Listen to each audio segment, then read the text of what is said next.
গোবিন্দ প্রত্যেকদিন মধ্যাহ্নকালীন সময়কালে মহাপ্রভুর পদ সেবা করতেন।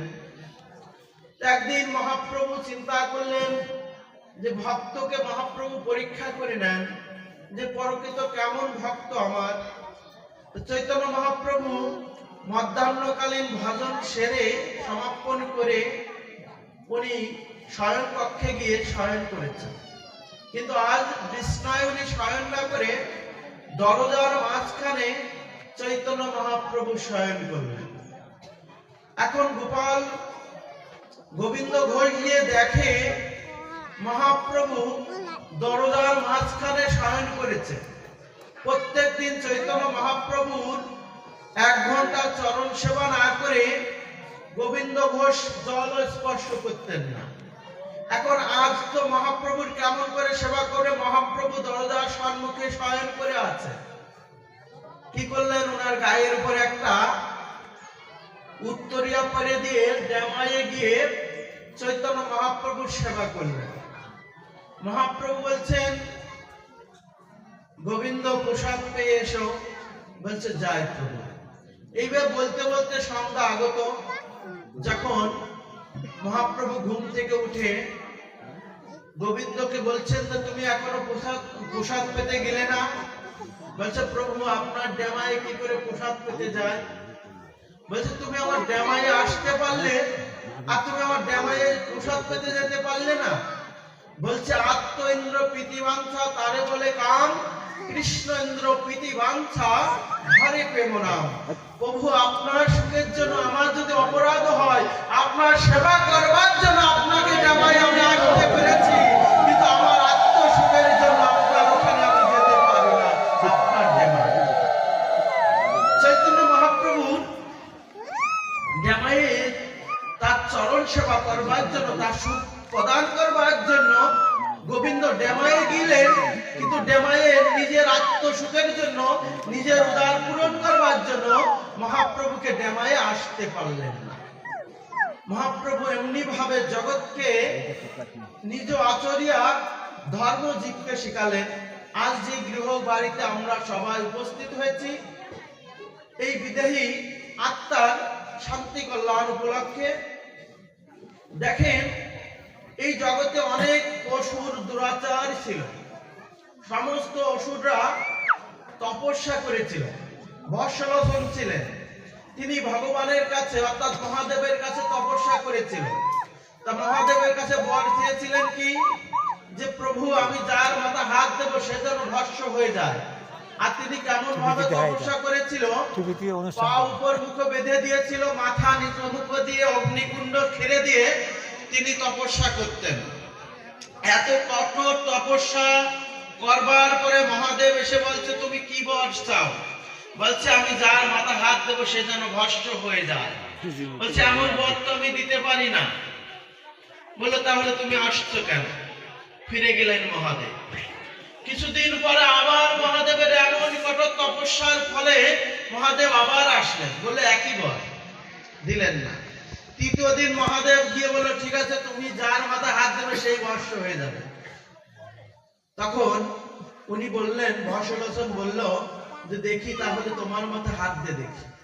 তাহলে গুরুমারা কর, যাকে বর দিয়েছে সেই তাকেই বধ করতে চাচ্ছে। কি করলেন, মহাদেব দৌড় ধরেছেন, কারণ দস্যু লোকের কাছে বর দিয়েছে, এখন উনি পিছনে দৌড়াচ্ছে। ব্রহ্মার কাছে গিয়েছে, ব্রহ্মা বলছে, আমি তোমাকে কি রক্ষা করব। বিষ্ণুর কাছে গিয়েছে, বিষ্ণু বললেন, আমি তোমাকে কি রক্ষা করতে পারি। গিয়েছেন কার কাছে? অনন্ত দেবের কাছে। অনন্ত দেব কি বললো, তুমি যাও, আমি দেখছি। অনন্ত দেব তখন ওই ভস্মলোচনকে বলেছিল, যে কেউ সত্য বর দিয়ে তোমাকে পালায়, তুমি তো নিজের মাথায় হাত দিয়ে নিজে পরীক্ষা করতে পারো। যখনই নিজের মাথায় হাত দিয়ে নিজে বলেছেন, ওই মন্ত্রটি পাঠ করেছেন, নিজের মন্ত্রে নিজের বশীভূত হয়ে গেছে।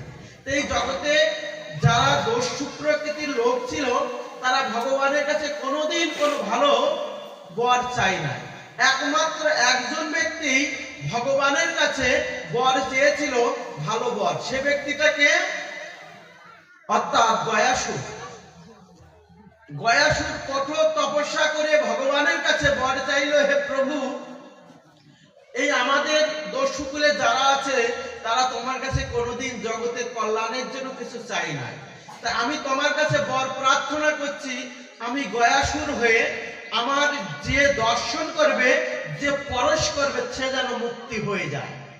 ভগবান বর দিলেন যে গয়াসুর তোমাকে যে দর্শন করবে, যে তোমার পরশ করবে, সে সমস্ত পাপ মুক্তি হয়ে তোমার ধামে চলে যাবে। এখন গয়াসুরের এমন অবস্থায়, এমন কাণ্ডে জগতের সমস্ত জীব পাপ মুক্ত হতে লাগে। এখন সৃষ্টির প্রারম্ভ আর থাকে না। তখন কি করলেন? ব্রহ্মা বিষ্ণু শিব সকলে গিয়ে চরণে আত্মনিবেদন করলেন, প্রভু আত্ম সৃষ্টি থাকে না।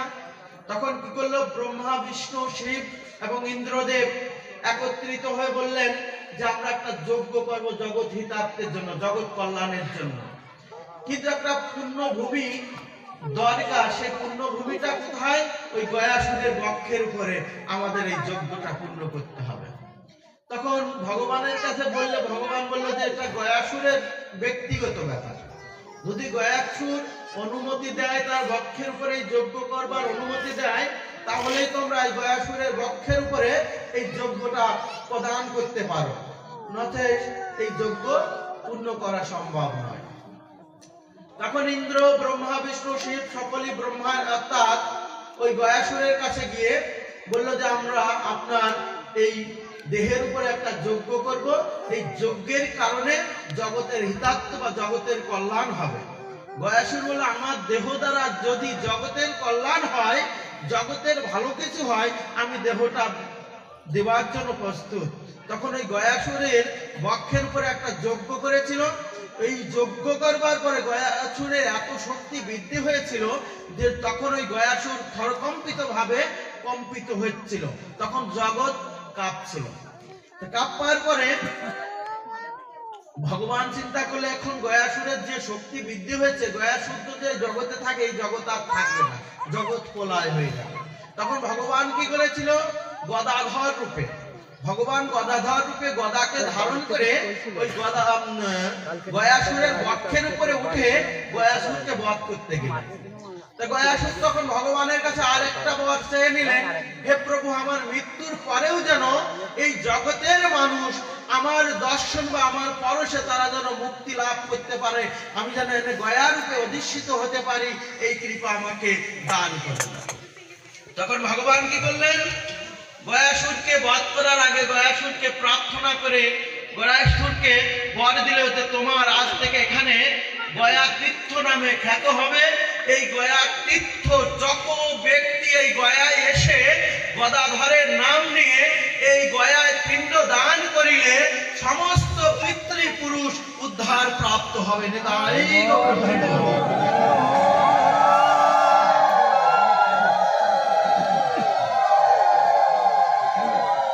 সেই থেকে এই গয়াসুরকে বধ করেছিল গদাধর ভগবান। বধ করবার পরে তখন ওই গয়া তীর্থ নামে খ্যাত হয়েছিল। তাই আমাদের পিতৃপুরুষগণ প্রাপ্ত হয়ে গেলে, মারা গেলে আমাদের গয়ায় পিণ্ডদান করা উচিত। গয়ায় যদি পিণ্ডদান করা যায় ওই গদাধরের নাম নিয়ে, তাহলে কি হবে? পূর্বপুরুষ যারা আছে তারা অবশ্যই পাপ থেকে মুক্তি লাভ করে তারা বৈকুণ্ঠ ধাম গমন করতে পারে। এই জন্য আজকে আমরা যে তিথিতে, যে কারণে সবাই উপস্থিত হয়েছি, কারণ আমাদের দেহে পরমাত্মা, জীবাত্মা, পঞ্চভৌতিক আত্মা আছে। কিন্তু পঞ্চভৌতিক আত্মার মৃত্যু হয়, কিন্তু জীবাত্মার কখনো মৃত্যু ঘটে না। পরমাত্মা, জীবাত্মারও মৃত্যু হয়ে যায়। কিন্তু এই পরমাত্মার খাদ্যটা কি? পরমাত্মার খাদ্য হচ্ছে হরিনাম সংকীর্তন, ভক্ত সঙ্গ, হরিকথা, কৃষ্ণ কথা। এমনি ভাবে যে আজকে আমরা ভক্ত সঙ্গ করছি, এগুলো পরমাত্মার খাদ্য। এই জন্য আমাদের প্রত্যেকেরই উচিত এই পরমাত্মার খাদ্যটা প্রদান করা। যদি আমরা পরমাত্মার খাদ্যটা প্রদান করি, তাহলে কি হবে? আমাদের পরমাত্মা সতেজ হবে। কারণ ভগবান বলছেন, একবার যদি কৃষ্ণ নাম করে যত পাপ হরে, পাতকেই সাধ্যই আছে কি তত পাপ করে। কৃষ্ণ নাম জপ করে কৃষ্ণ কথা আস্বাদন করেও কেন আমাদের ভিতরে সেই কৃষ্ণ প্রেম জাগৃত হচ্ছে না? এর কারণটা কি? কারণ অনাদিকাল ধরে হরিনাম করেও কৃষ্ণ নামের প্রতি আমাদের সেই রুচি জন্মায় না। কৃষ্ণ নাম যদি লাও বহুবার, যদি না হয় প্রেমঙ্কুর, জানিবে তাহার দেহে পাপ আছে প্রচুর। তারপর কি বললেন? কবিরাজ গোস্বামী পাদ চৈতন্য চৈতামৃত কলম দিলেন, অনন্ত কোটি কাল কর নাম সংকীর্তন, তবু না পাইবে তুমি ব্রজেন্দ্র নন্দন। কেন? আবার মহাপ্রভু ওই চৈতন্য চৈতামৃত কবিরাজ গোস্বামী পাদ কলম দিল, যে হরিনাম করিতে করিতে নাচিতে গাইতে কলিজীব নরকে পতিত হইবে হইবে হইবে। তাহলে আমাদের কি করতে হবে?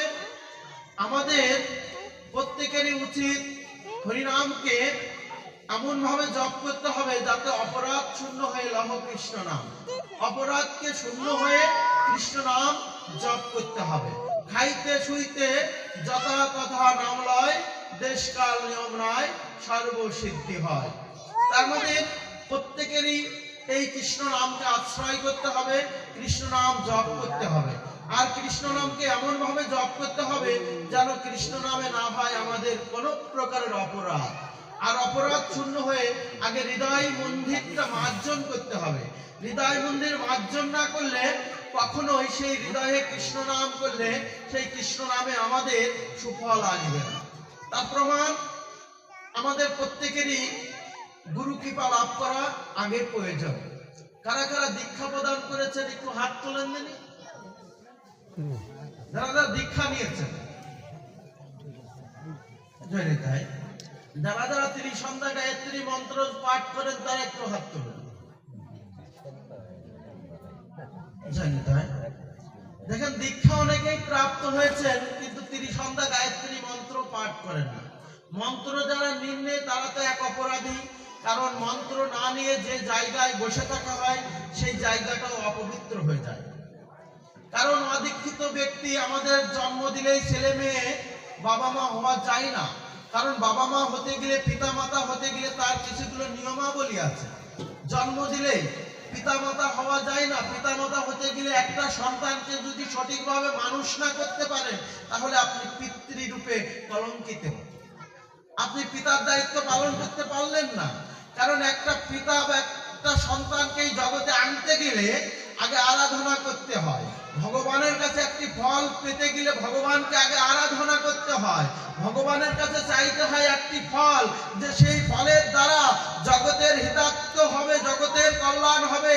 কারণ একটি বংশে যদি একটি কৃষ্ণ ভক্ত সন্তান হয় তাহলে তার 14 পুরুষ উদ্ধার হতে পারে।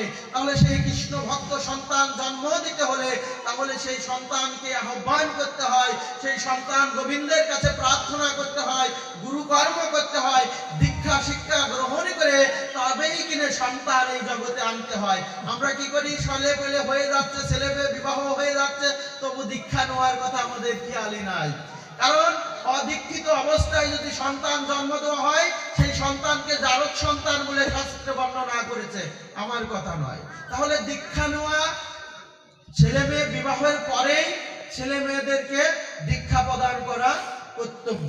আর দীক্ষা যদি না দিতে পারেন তাহলে আপনি সঠিক পিতামাতা হতে পারলেন না। ছেলে মেয়ে যখনই যোগ্য বিবাহ দেবেন তার পরপরই দীক্ষা দিয়ে দেবেন। এমনকি দীক্ষা কাদের কাছে? সদ্গুরুর কাছে।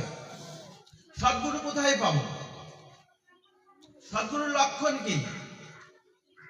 শাস্ত্র বললেন কি, যিনি শাস্ত্র যুক্তি, শাস্ত্রের নিয়ম প্রত্যেকটা শব্দকে মেনে চলতে পারেন তিনি এই জগতে একমাত্র সদ্গুরু। একজন পণ্ডিত ছিলেন, এত পণ্ডিত ছিলেন, তিনি সদ্গুরু খুঁজবার জন্য নবদ্বীপে গিয়েছেন। তা নবদ্বীপ বাবাজিদের কাছ থেকে সঙ্গ করছেন, নবদ্বীপ বাবাজিদের কাছ থেকে মন্ত্র নিবেন। তা যাই যে বাবাজির কাছে যায় সেই বাবাজির মধ্যে কিছু না কিছু দোষ খুঁজে পায়, সদ্গুরু পেলেন না। মনে মনে চিন্তা করলেন নবদ্বীপে কোনো সৎ বৈষ্ণব নাই, সৎ বাবাজি নাই। উনি চলে গেলেন বৃন্দাবনে। বৃন্দাবনে যে বৃন্দাবনটা এমনি ভাবে ভ্রমণ করলেন, কোথাও কোনো সদ্গুরু খুঁজে পেলেন না। অবশেষে আমাদের বাংলাদেশের জয় নিতাই দাস বাবাজি মহারাজ, তার জন্মস্থান ছিলেন মন্দিরগাতি, ব্রাহ্মণের সন্তান ছিলেন। বৃন্দাবনে রাধাকুণ্ডের পারে ব্যাসগিরায় উনি মহন্ত ছিলেন, তৎকালীন পণ্ডিত ছিলেন। এই পণ্ডিতজির চরণে প্রণাম দিয়ে বললেন, বাবা আমি এই বৃন্দাবন ভ্রমণ করে কোনো বৈষ্ণব খুঁজে পেলাম না, কিন্তু আপনার দর্শন করে আপনার মধ্যে কিছুটা আমি বৈষ্ণবত্ব খুঁজে পেলাম, কৃপা করে আপনি আমাকে দীক্ষা প্রদান করুন। এই কথা জয় নিতাই বাবাজি মহারাজ শ্রবণের পরেই বাবাজি মহারাজ জিহ্বায় কামড় দিলেন। কেন? শাস্ত্রে বললেন কি, যথা হয় বৈষ্ণব বৃন্দা তথা না যেও, বৈষ্ণব নিন্দুকের মুখ কবু না হেরিও। কারণ এই জগতে ভগবান সব মেনে নিতে পারে, কিন্তু বৈষ্ণব অপরাধীর কোনো নিস্তার এই জগতে হয় না। তো বাবাজি মহারাজ জিহ্বায় যখন কামড় দিল, এই পণ্ডিতজি জিজ্ঞাসা করছে, বাবাজি মহারাজ আপনি জিহ্বায় কামড় দিলেন, বলছে আজ আমি কার ঘুম থেকে মুখ উঠেছি, কার অর্থাৎ মুখ দেখে ঘুম থেকে উঠবার পরে আজ বৈষ্ণব নিন্দা আমি শ্রবণ করতে পেরেছি। বাবাজির এই কথা শুনে পণ্ডিতজি বললেন যে কেন, আমি কি অপরাধ করেছি? বলে তুমি সকাল সকাল আমার কাছে এসে তুমি বৈষ্ণব নিন্দা করেছো, অর্থাৎ তুমি যতটা অপরাধ করেছো ততটা আমি বৈষ্ণব নিন্দা শ্রবণ করে অতটা অপরাধী আমু হয়েছি, এই কারণে আমি জিহ্বায় কামড় দিয়েছি। তখন ওই জয় নিতাই দাস বাবাজি চরণ জড়িয়ে ধরে ওই পণ্ডিতজি বলছে আমাকে দীক্ষা দিতেই হবে, দীক্ষা না দিলে আমি ছাড়বো না আপনার চরণ। তখন কোন রকম যখন চরণ ছাড়লেন না, তখন বললো তোমাকে আমার একটা পরীক্ষা দিতে হবে, তবেই তোমার দীক্ষা প্রাপ্ত হবে। আজকাল শুনেছি নাকি মোবাইলেও দীক্ষা হয়, অনেকেই নাকি মোবাইলেও দীক্ষা দিয়ে দিচ্ছে। এগুলো কোনো শাস্ত্র বিধান বলে না। শাস্ত্রে দীক্ষা নিতে গেলে, সদ্গুরুর কৃপা পেতে গেলে এত সহজেই দীক্ষা হয় না। গুরুদেবের কাছে যেতে হবে, গুরুদেবের সঙ্গ করতে হবে, গুরুদেবের আচরণ দেখতে হবে, গুরুদেব গোবিন্দ ভজন করে কিনা, গুরুদেব শাস্ত্র জ্ঞান তার মধ্যে আছে কিনা, গুরুদেব সঠিক নিয়মে চলছে কিনা, গুরুদেব ভগবত সেবা করে কিনা, গুরুদেবকে আগে বাছাই করতে হবে। গুরুদেব করবার পরে কোনো বিচার করার কোনো ক্ষোভ নাই। গুরু করার আগে যত প্রকারের পারেন গুরুদেবের সঙ্গ করে গুরুদেবের বিচার করে নিতে পারবেন, কিন্তু গুরু করার পরে কখনো কোনো প্রকারে গুরুর বিচার করার কোনো সুযোগ থাকে না। এই জন্য আমরা কি করি, গুরু পেলেই গুরুদেবের কাছ থেকে দীক্ষা নিয়ে নেই না, আগে গুরুদেবের সঙ্গ করতে হবে, গুরুদেবের বিষয় জানতে হবে, গুরুদেব আসলে তিনি আমাকে বৈতরণী নদী পার করতে পারবেন কিনা, আমার এই দেহখানি তিনি গোবিন্দের চরণে পৌঁছাতে পারবেন কিনা, সেই যোগ্যতা তার মধ্যে আছে কিনা, সেটাও শিষ্যকে পরীক্ষা করে নেওয়া উচিত। কিন্তু আমরা গুরু পেলেই আজ কি করি, অমুক বাবাজি বড় শিষ্য, বড় গুরুদেব, তিনার হাজার হাজার শিষ্য আছে, কিন্তু তিনি প্রকৃত সেই শাস্ত্র অনুসরণ করে কিনা, ওনার বাড়ি গাড়ি বড় মন্দির বড় মাইকরে চলাফেরা করে, উনি বড় বৈষ্ণব হয়েছে, কিন্তু বৈষ্ণব এত সহজ নয়। মহাপ্রভু কি বলেছেন, বৈষ্ণব হইবার মনে ছিল আজ, তৃণদপি সলকের থেকে পড়ে গেলাম বার। বৈষ্ণব হওয়া এত সহজ জিনিস নয়, কারণ বৈষ্ণব হতে গেলে তৃণদপি ভাবটাকে আগে স্মরণ করতে হবে। ভালো না খাইবে ভালো না করিবে, বৈষ্ণবের স্বভাব হয় তারিতে পামর, নিজ কার্য নহে জান পর ঘর। বৈষ্ণব কি সর্বদা দীনতাই বৈষ্ণবের ভূষণ পোষণ। বৈষ্ণব ভালো পোশাক আশাকে লালায়িত নয়, বৈষ্ণব কোনো কিছুর প্রতি আকৃষ্ট নয়, কেউ কিছু দিলেই অযাচিত ভাবে বৈষ্ণব চলতে পছন্দ করে, সাদা মাটা বৈষ্ণব চলতে পছন্দ করে, তিনি প্রকৃত বৈষ্ণব। বৈষ্ণব যখন পথ দিয়ে হেঁটে যাবে কাউকে বুঝতে দেবে না আমি প্রকৃত বৈষ্ণব, আমি প্রকৃত ভক্ত। ভক্তের দীনতাই ভক্তের লক্ষণ। তাই জয় নিতাই দাস বাবাজি মহারাজ বললো তোমাকে একটা পরীক্ষা দিতে হবে। বলছে অবশ্যই গুরুদেব, যত পরীক্ষা নিতে পারেন দিন, আমি পরীক্ষা দিয়েই আপনার কাছে দীক্ষা নিব। জয় নিতাই দাস বাবাজি মহারাজ বলল এই জগতে তোমার থেকে নিচু যদি কোনো বস্তু থাকে, সেই নিচু বস্তুটা তুমি আমার কাছে এনে দাও, তবে তোমাকে আমি দীক্ষা প্রদান করব। বলে আবার কোনো ব্যাপার হলো গুরুদেব, আমি যাব আর নিয়ে এসে আপনার চরণে দিয়ে দেব। বলে ঠিক আছে যাও। যখনই গিয়েছে বৃন্দাবনে, গিয়ে দেখে পায়ের নিচে ঘাস, তৃণদপি ঘাসটা ওনার চরণে পড়েছে। মনে মনে চিন্তা করছে, এই ঘাস তো আমার চরণে থাকে, পায়ের নিচেই থাকে, এটা আমার থেকে অনেক নিচু, এই দুধা নিয়ে গিয়ে আমি গুরুদেবের কাছে দিব। দেখেন আমাদের ভিতরে বিবেক দাস আর গৌর দাস বলে দুটি জিনিস আছে। তো বিবেক দাস কথা বলছে, হতমূর্খ, আমি তোর থেকে নিচু হয়ে গেলাম। বৃন্দাবন বাসী যত বৈষ্ণবেরিগণ, বৃন্দাবনে গাছপালা পশু পাখি কীট পতঙ্গ সকলেই বৈষ্ণব, আর তুই আমাকে নিচু বস্তু ভেবে নিয়েছিস, আমাকে ঘৃণার বস্তু ভেবে নিয়েছিস। এই কথা যখনই বলেছে, ওই পণ্ডিত চিন্তা করলো এটা তো সত্য। বৃন্দাবনের গাছপালা পশু পাখি বৃক্ষলতা সকলেই তো বৈষ্ণব, তাতে তো বৃন্দাবনের মধ্যে তৃণকুলে জন্ম পেয়েছে, এ তো তাহলে আমার থেকে অনেক উত্তম, আমি একে কি করে ঘৃণার বস্তু ভেবে নিতে পারি। উনি কি করলো, তৃণটা নিতে পারলেন না। এইভাবে যে জিনিসটা ধরতে যায়, সেই জিনিসটাই যেন ওনার থেকে উত্তম, ওনার থেকে নিচু জিনিস আর খুঁজে পাচ্ছেন না। 6 দিন কেটে গেছে, 7 দিনের দিন কি করেছে, উনি পায়খানা ফিরেছে, ওই বিষটাকে মনে মনে ভাবছে বিষটা আমার থেকে নিচু, এই বিষটাই গুরুদেবের কাছে নিয়ে যেয়ে বলবো, গুরুদেব এই বিষটা আমার থেকে নিচু, তাছাড়া বৃন্দাবনে আমার থেকে নিচু আর কিছু নয়।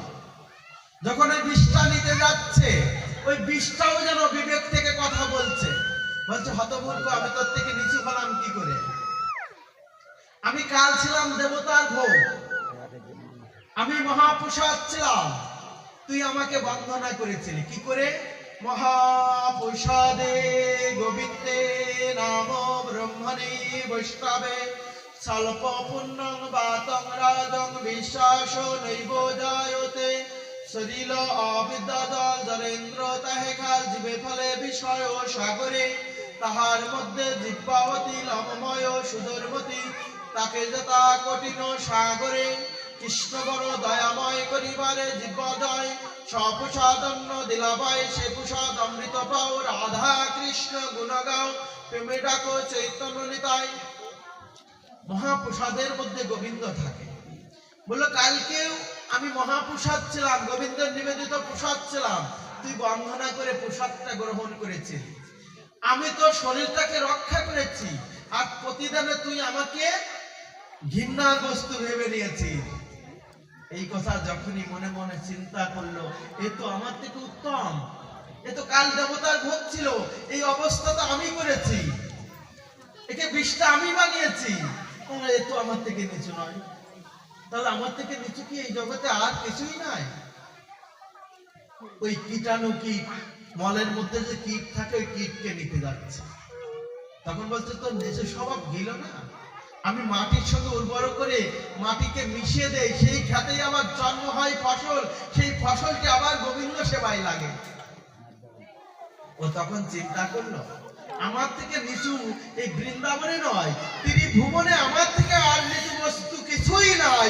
যখন আত্মনিবেদন আসলো, পণ্ডিত তো ধূমিত হয়ে গেলেন, গুরুদেবের কাছে গিয়ে সাষ্টাঙ্গে প্রণাম দিয়ে বলছে, গুরুদেব শুধু বৃন্দাবনে নয়, ত্রিভুবনে আমার থেকে নিচু বস্তু আর কিছুই নাই। এই বৃন্দাবনে নয়, ত্রিভুবনে আমি সব থেকে নিষ্কৃষ্ট একটা প্রাণী বা একটা জীব, কৃপা করে আপনি আমাকে আপনার চরণে ঠাঁই দিন। গুরুদেব বলছে, আজ তোমার নিচু স্বভাব এসেছে, তুমি বুঝতে পেরেছো এই জগতে তোমার থেকে নিচু আর কেউ নাই। যখন নিষিদ্ধ ভাব তুমি আনতে পারবে, বুঝতে পারবে, তখনই তোমার কৃষ্ণ কৃপা হবে, গুরু কৃপা হবে। কারণ কৃষ্ণ কৃপা জগতময়, গুরু কৃপা কোন ভাগ্যবান জীবের হয়। গুরু কৃপা এত সহজ জিনিস নয়। গুরু কৃপা পেতে গেলে গুরুর কর্ম করতে হয়, গুরুর দাসত্ব করতে হয়, গুরুর আঙ্গিনায় গিয়ে গুরুদেবের সেবা, গুরুর আঙ্গিনা পরিষ্কার করতে হয়, তবেই কিনে গুরু কৃপা লাভ হয়। এত সহজে গুরু কৃপা লাভ হয় না। তখন কি করলেন, ওই জয়নিতাই দাস বাবাজি মহারাজ বললো তুমি গঙ্গা স্নান করে এসো, তোমাকে আমি দীক্ষা প্রদান করব। যখনই স্নান করে আসলেন, স্নান করে আসবার পরে ওনাকে দীক্ষা প্রদান করলেন। দীক্ষা দেওয়ার পরে ওনাকে কৃষ্ণ ভজনে যুক্ত করে দিলেন। সেবার মধ্যে কি সেবা দিল, বললো তুমি ল্যাট্রিন বাথরুম পরিষ্কার করবে আর ঠাকুরের বাসন মাজবে। কেন এত নিচু সেবা দিল? কারণ হীন সেবা এবং নিচু সেবা দিলে দ্রুত কৃপা হয়। গুরুর আঙ্গিনায় গিয়ে বা গুরুদেব যখন নিচু সেবা দেবে, মনে মনে যদি ভাবতে পারেন যে আমি মন্দিরের অন্যান্য সেবা করব, কিন্তু গুরুদেব আমাকে কি করলো, ওই বাসন মাজার দায়িত্ব দিল, পাতা ফেলানোর দায়িত্ব দিল, এই দায়িত্বটা মনে হয় ভালো নয়। কিন্তু সর্বোত্তম দায়িত্ব হচ্ছে গুরুর আঙ্গিনায় দিয়ে যদি কোনো ভক্তের প্রসাদ পাওয়া পাতাগুলো ফেলে দেওয়া যায়, এতে দ্রুত কৃপা হয়, দ্রুত ভক্তিটা লাভবান হয়, দ্রুত আমার ভিতরে সেই কৃষ্ণ ভক্তি জাগৃত হয় এবং দ্রুত ভাগবত কৃপা লাভ হয়। এমনি করে ওই ব্যক্তি যখন কৃষ্ণ সভায় নিযুক্ত হয়ে যাওয়ার পরে কিছুদিন পরে মারা গেল। মারা যাওয়ার পরে পুনরায় আবার জন্মগ্রহণ করেছিল। জন্মগ্রহণ করবার পরে উনি একটি রাজার ঘরে জন্মগ্রহণ করলেন, যেটা গীতার মধ্যেও আছে। অর্জুনকে প্রশ্ন করেছিল যে আমি ভজন করতে করতে যদি অর্ধেক ভজনে গিয়ে আমার মৃত্যু হয়ে যায়, আমি ভজনটা পরিপূর্ণভাবে শেষ করতে পারি না, কিন্তু এর আগে আমার মৃত্যু হয়ে গেল, তাহলে আমার কি গতি হবে? ভগবান বলেছিল আমি ধনীর ঘরে জন্ম দিয়ে থাকি। ধনী বলতে এই জগতে কে? কৃষ্ণ ধনে ধনী, তিনি তো ধনী। এই জগতের যত ঐশ্বর্যের আপনি ধনী হন, প্রকৃত ধনী নয়। ধনী তিনি, যিনি কৃষ্ণ ধনে ধনী, তিনি প্রকৃত ধনী। আর সুখী কে?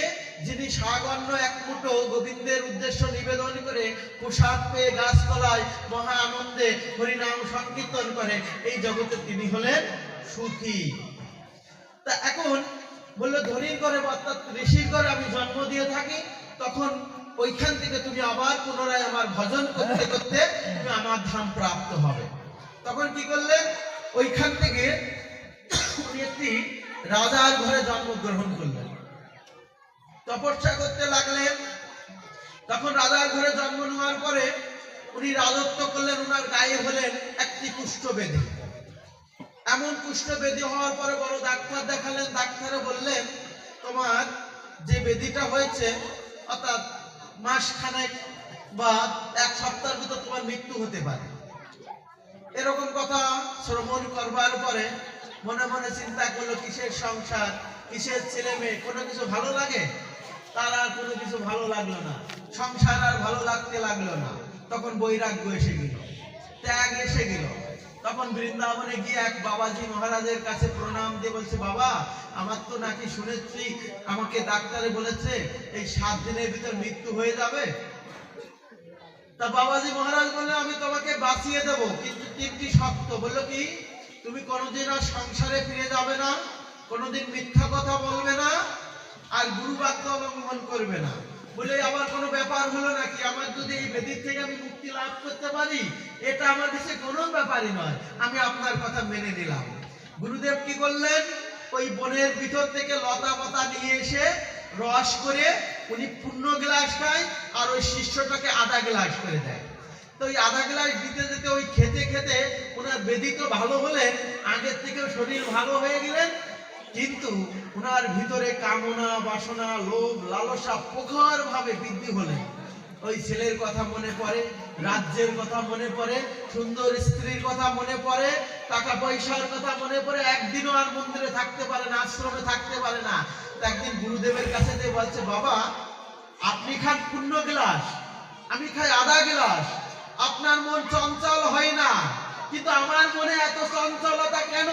আমি যে একটা দিনও আপনার আশ্রমে থাকতে পারি না, আমার মনে হচ্ছে এখনই আপনার সংসারে ফিরে যায়, কিন্তু আপনি দীর্ঘদিন ধরে এখানে বসে আছেন কিসের আশায়? গুরুদেব বলল ঠিক আছে, তোমার এই প্রশ্নের উত্তরটা আমি কালকে দেব। বললো কি বা প্রশ্ন উত্তর দেবে, ওই দিন রাত্রে পালাই চলে গেলেন, যে পুরো সংসারে আবার লিপ্ত হলেন। হবার পরে ভগবান বলছেন কি দিয়ে বুঝিমন কেড়ে নিতে কতক্ষণ। ভগবান সব দেবে, ঐশ্বর্য, মান, সম্মান, রূপ, রস, স্পর্শ সব দেবে, কিন্তু অহমিকা, দম্ভ থাকলে কেড়ে নিতে ভগবানের বেশি সময় লাগে না। কি করলেন উনি? আবার পুনরায় সংসারে যখন লিপ্ত হয়ে গেলেন, কিছুদিন পর ওনার আবার আক্রান্ত হলেন, ক্যান্সারে আক্রান্ত হয়ে নারী বুড়ি পচে গেলেন। ডাক্তার বললে এবার তোমার সার্টিফিকেট লিখে দিল যে 1 মাসের ভিতর মৃত্যু হবেই। ওই যে বিপদে পড়ে যাচ্ছি হরি মনে তুমি কিছু করো না, তখন কি করবে? তখন আবার দৌড়াতে দৌড়াতে সেই বৃন্দাবনে সেই বাবাজি মহারাজের চরণে গিয়েছে। কারণ বৈষ্ণব তো দয়ার সাগর, বাঞ্ছা কল্পতরুভ্যশ্চ কৃপা সিন্ধুভ্যো এব চ পতিতানাং পাবনেভ্যৈ বৈষ্ণভ্যৈ নমো নমঃ। বৈষ্ণব ঠাকুর তো দয়ার সাগর, কারণ কৃপা করার স্বভাব তোমার, অপরাধ করার স্বভাব আমার। আমি অপরাধ করব আর তুমি কৃপা করবে, এটাই বৈষ্ণবের স্বভাব। বৈষ্ণব জগতের হিতার্থের জন্য, জগৎ করুণা করবার জন্য জগতের দ্বারে দ্বারে বেড়ায়। বৈষ্ণবের নিজের কোনো কাজ নাই। বৈষ্ণব যদি মনে করে 3 বারি মাধুগিরি করলো, প্রসাদ পেলো, হরিনাম করলো, বৈষ্ণবের জীবন চলে যাবে। কিন্তু বৈষ্ণব এইভাবে জগতের দ্বারে দ্বারে যায় কেন? একটা শিষ্যকে মন্ত্র দেওয়ার পরে শিষ্য যদি পাপ করে, ওই শিষ্যকে যদি উদ্ধার না করতে পারে, বারংবার গুরুদেবকে আবার এই ভক্ত ধামে আসতে হয়। তবু কেন গুরুদেবরা এমনি করে হাজার হাজার শিষ্য করছে, হাজারো মানুষের মন্ত্র দিয়ে তাদের পাপটা তাদের ঘাড়ে দিচ্ছে কেন? জগৎ কল্যাণের জন্য, জগৎকে মঙ্গল করবার জন্য, জগৎ হিতার্থের জন্য। তাই কি করলেন? এমনি করে বৈষ্ণবের কাছে যখনই গেলেন, ওই বৈষ্ণব ঠাকুর বললেন ঠিক আছে, এবার তোমার 1 মাসের ভিতর মৃত্যু হয়েই যাবে, আমি এর থেকে বাঁচাতে পারবো না। তখন ওই 1 গ্লাস করে পূর্ণ রস, 2 গ্লাস করে 1 গ্লাস গুরুদেব খায়, 1 গ্লাস শিষ্যকে দেয়। এরকম খেতে খেতে 29 দিনের দিন জিজ্ঞাসা করতে, বাবা তোমার কি ছেলের কথা মনে পড়ছে, রাজ্যের কথা মনে পড়ছে? তা বলছে বাবা আজ বাজে যার কার মৃত্যু, তার কি আর এইগুলো মনে আসে? তা বলছে তুমি আমাকে প্রশ্ন করেছিলে না যে একইখানে থাকি, আপনার মধ্যে এগুলো হয় না, আমার মধ্যে এগুলো হয় কেন? তা বলছে এগুলো হয় এই কারণে, আমি যেদিন জন্মগ্রহণ করেছি সেদিন থেকেই ভেবে নিয়েছি এই জগৎ আমার জন্য না, আমার কখন যেন জীবনের আয়ু বেলা ডুবে যায়, কখন যেন আমি এই জগৎ থেকে চলে যাই। যে ব্যক্তি মৃত্যুর কথা চিন্তা করে তার মন কখনো বিগলিত হয় না। মৃত্যুর কথা চিন্তা করাটাও একটি ভজন হয়ে যায়। তাই মৃত্যুর কথা যদি চিন্তা করি তাই